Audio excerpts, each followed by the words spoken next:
अमरावतीच्या हमालपुरा परिसरात गणेश विसर्जनादरम्यान दोन गटांमध्ये तणाव निर्माण झाल्याची धक्कादायक घटना समोर आली आहे।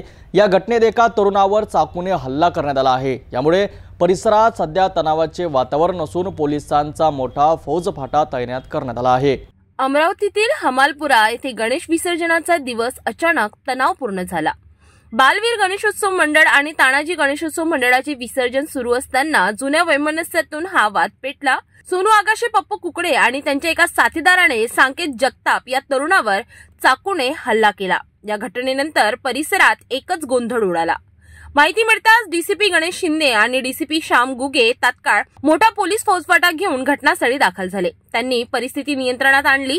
हल्लेखोर आरोपी अद्याप फरार असून राजापेठ पोलीस स्टेशन त्यांचा कसून शोध घेत आहे। या प्रकरणाचा तपास ठाणेदार कुलट करीत आहेत। हल्ल्यानंतरही रात्री उशिरापर्यंत तानाजी मंडळाच्या कार्यकर्त्यांची समजूत काढून पोलिसांनी विसर्जन शांततेत पार पाडले। सध्या हमालपुरा परिसरात जागोजागी पोलिसांचा बंदोबस्त लावण्यात आला असून कोणत्याही अनुचित प्रकार घडू नये यासाठी पोलीस गंभीरपणे लक्ष ठेवित आहे।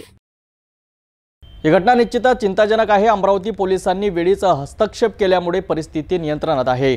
मात्र आरोपी अद्यापही फरार असल्याने परिसरात तणाव कायम आहे। आरोपींना लवकरच अटक करून त्यांच्यावर कठोर कारवाई करण्याची मागणी स्थानिकांकडून केली जात आहे। पुढील अपडेटसाठी पाहत रहा सिटी न्यूज।